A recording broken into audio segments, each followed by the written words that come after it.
Nakama. Sebelumnya, kita ketahui pada alur cerita manga One Piece kali ini telah berada pada fase akhir petualangan di arc Wang Kuni. Pertempuran besar yang telah terjadi sebelumnya telah menuai klimaks yang baik seiring dengan kemenangan yang telah berhasil diraih oleh para samurai beserta aliansinya.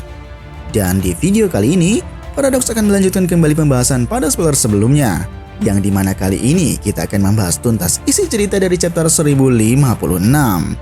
Tanpa perlu banyak basa-basi, mari langsung saja kita berlayar. Pada chapter 1056 kali ini berjudul Cross Guild. Di sampul chapter telah diperlihatkan Katakuri bersama dengan Oven tengah dalam pertarungan menghadapi pasukan Germa Double Six. Sementara dari keempat bersaudara Germa Double Six ini, sepertinya mereka sedang berada dalam keadaan terpojok ketika Katakuri terjun langsung untuk menghadapi mereka. Oke, kita lanjut ke bagian cerita. Cerita bermula dengan keadaan genting yang telah membuat panik orang-orang yang sedang berada di dalam kastil, di mana kejadian tersebut disebabkan oleh Raizo dan Shinobu yang sedang berada dalam keadaan terluka setelah pasca pertarungan melawan Admiral Ryokyugyu.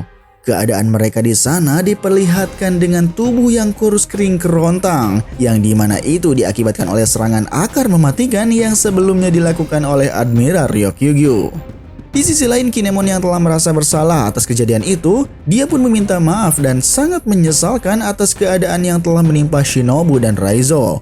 Namun dalam hal itu Inuarashi dan Nekomamushi, mereka pun berkata setidaknya dalam kejadian pertarungan melawan Ryokyugyu sebelumnya, Momonosuke telah berjuang sangat baik sehingga hal itu dapat meminimalisir korban yang akan berjatuhan selanjutnya.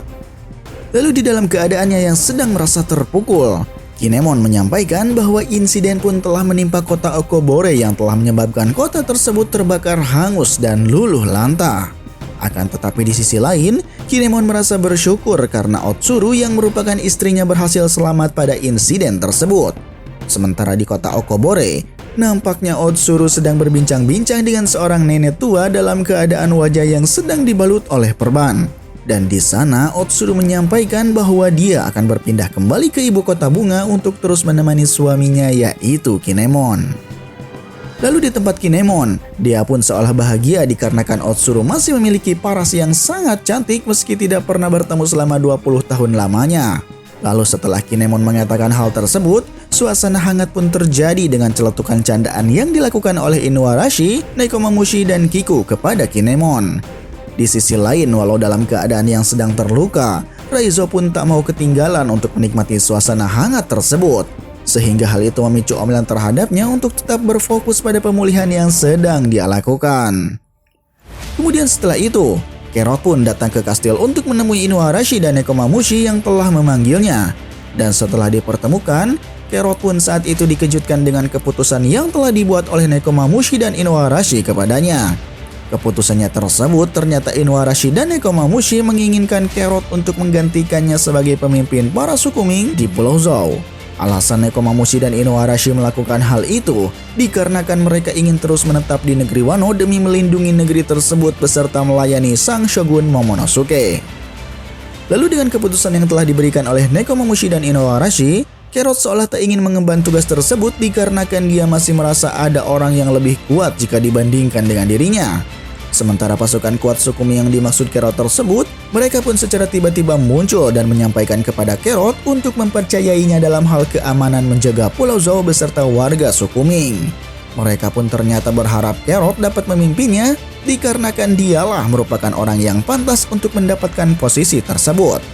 Di sisi lain, Wanda juga mengatakan hal yang sama bahwa dia juga akan selalu berada di sisi Kerot dengan membantunya dalam hal apapun. Dan terlebih lagi, Kerot adalah orang yang memiliki tekad Pedro yang melekat pada dirinya. Semua pasukan suku Ming beserta Inuarashi dan Nekomamushi, mereka pun telah menyepakatinya bahwa Kerotlah yang pantas untuk dijadikan sebagai pemimpin di suku Ming. Dan setelah semua pembicaraan melibatkan Pedro, Kerot saat itu pun menerima amanah sebagai pemimpin dan sudah dalam keadaan siap untuk menjalankan tugasnya. Kemudian Shin pun beralih di tempat lain, namun masih tetap berada di dalam kastil. Secara tiba-tiba, keadaan di sana dibuat terkejut oleh suatu pengakuan yang dilakukan oleh Kozuki Sukiyaki. Dan setelah mendengar Kozuki Sukiyaki mengatakan bahwa dia adalah ayah dari Kozuki Oden, Di sana, secara langsung Momonosuke dan Hiyori pun langsung menangis dan merangkul Kozuki Sukiyaki tersebut. Dalam suasana harunya, Momonosuke dan Hiyori mengatakan bahwa mereka sangat bahagia ketika sisa keluarganya masih dalam keadaan hidup. Sementara di sisi lain, beberapa pasukan Akazaya yang berada di sana, mereka pun mengatakan bahwa telah mengetahui identitas dari Kozuki Sukiyaki sebelumnya saat berada di festival api. Namun berbeda dengan Kinemon, dia seolah dibuat terkejut ketika mengetahui Kozuki Sukiyaki masih dalam keadaan hidup. Raut wajahnya pun seperti dibuat dalam keadaan keringat dingin ketika melihat Kozuki Sukiyaki berada di hadapannya. Akan tetapi walaupun begitu, Kinemon saat itu dibuat lega dikarenakan keberadaan Kozuki Sukiyaki merupakan hal yang sangat berarti baginya. Dan Kozuki Sukiyaki dalam posisinya tersebut, dia pun menawarkan kepada orang-orang yang ada di hadapannya untuk tidak sungkan jika meminta sesuatu yang bisa dia lakukan. Di sisi lain, dia pun saat itu meminta untuk dibiarkan tetap hidup di tengah orang-orang biasa yang telah menjadi era baru setelah kembalinya klan Kozuki. Kemudian scene pun beralih di tempat perkumpulan kru bajak laut topi jerami. Di sana Franky telah dibuat terkejut oleh pernyataan Robin mengenai Pluton yang ada di negeri Wano. Franky pun yang sebelumnya telah membakar cetak biru pembuatan senjata Pluton di Water 7, dia pun mengungkapkan bahwa senjata itu merupakan senjata yang berbahaya sehingga dinamakan dari nama dewa. Franky yang antusias dengan senjata Pluton, dia saat itu mencoba menawarkan kepada Luffy untuk dapat memilikinya. Akan tetapi jawaban pun sudah Franky tahu bahwa Luffy tidak menginginkan senjata tersebut. Sementara di tengah perbincangan kru bajak laut topi jerami, secara tiba-tiba wanita cantik muncul di hadapan mereka dengan ditemani oleh Otama. Ternyata wanita itu adalah Shinobu yang telah sembuh dan mengalami perubahan yang sangat drastis pada dirinya. Perubahan bentuk tubuh yang menjadi langsing dan paras wajahnya yang menjadi cantik. Saat itu Shinobu telah menjadi pusat perhatian kru bajak laut topi jerami, terutama Sanji yang memiliki sifat mesumnya.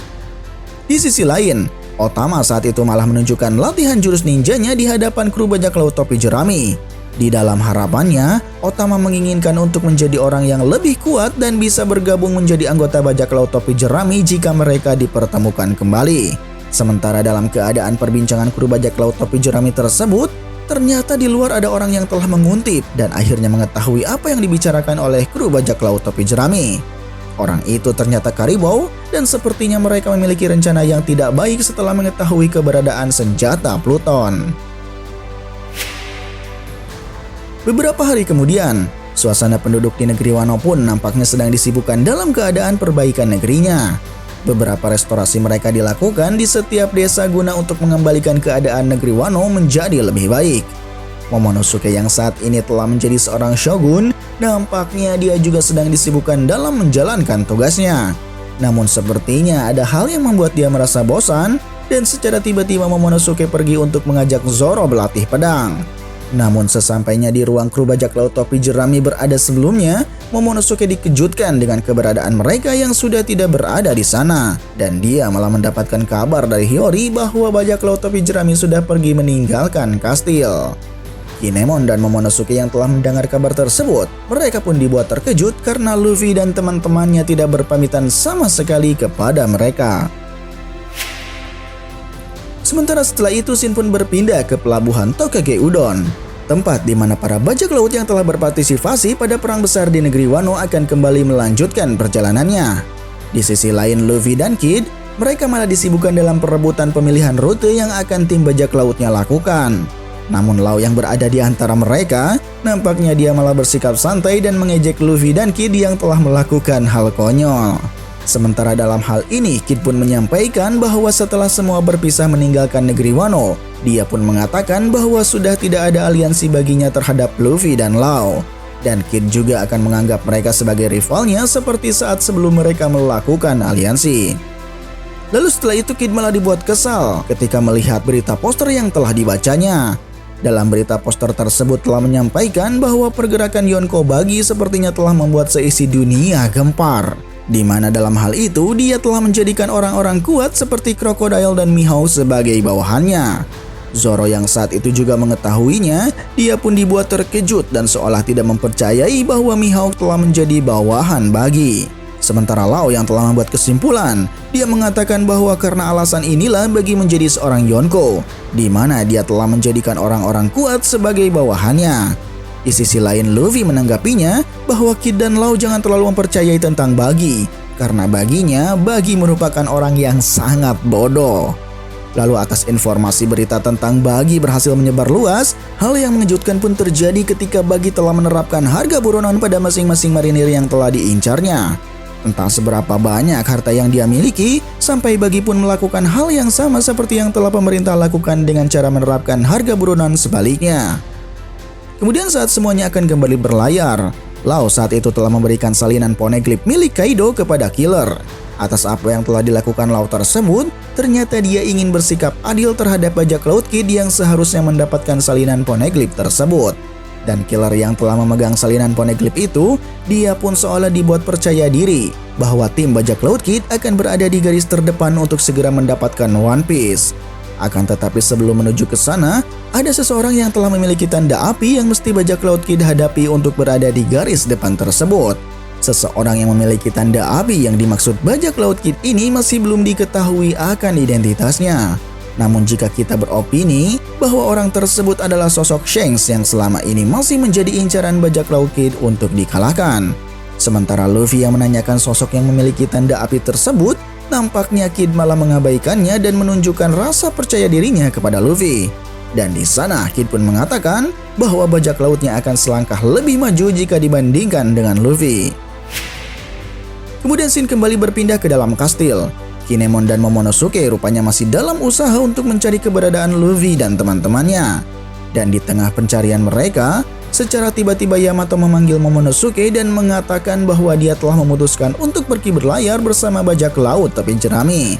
Lalu di akhir chapter, dengan posisinya yang berada di atap kastil, Yamato mengatakan bahwa inilah saatnya untuk dia hidup seperti yang Kozuki Oden lakukan. Pada chapter 1056 ini, cerita semakin dibuat menarik ketika Buggy mulai diperlihatkan kembali. Dengan posisinya saat ini, kita pun masih mempercayakan seberapa banyak orang-orang yang kuat yang telah dia rekrut. Akankah dia mempertaruhkan posisinya dengan melawan Yonko-Yonko lain untuk mendapatkan One Piece? Kita pun masih dibuat penasaran untuk menantikan kelanjutan ceritanya. Untuk itu, kita nantikan pada pembahasan video selanjutnya. Salam Paradox.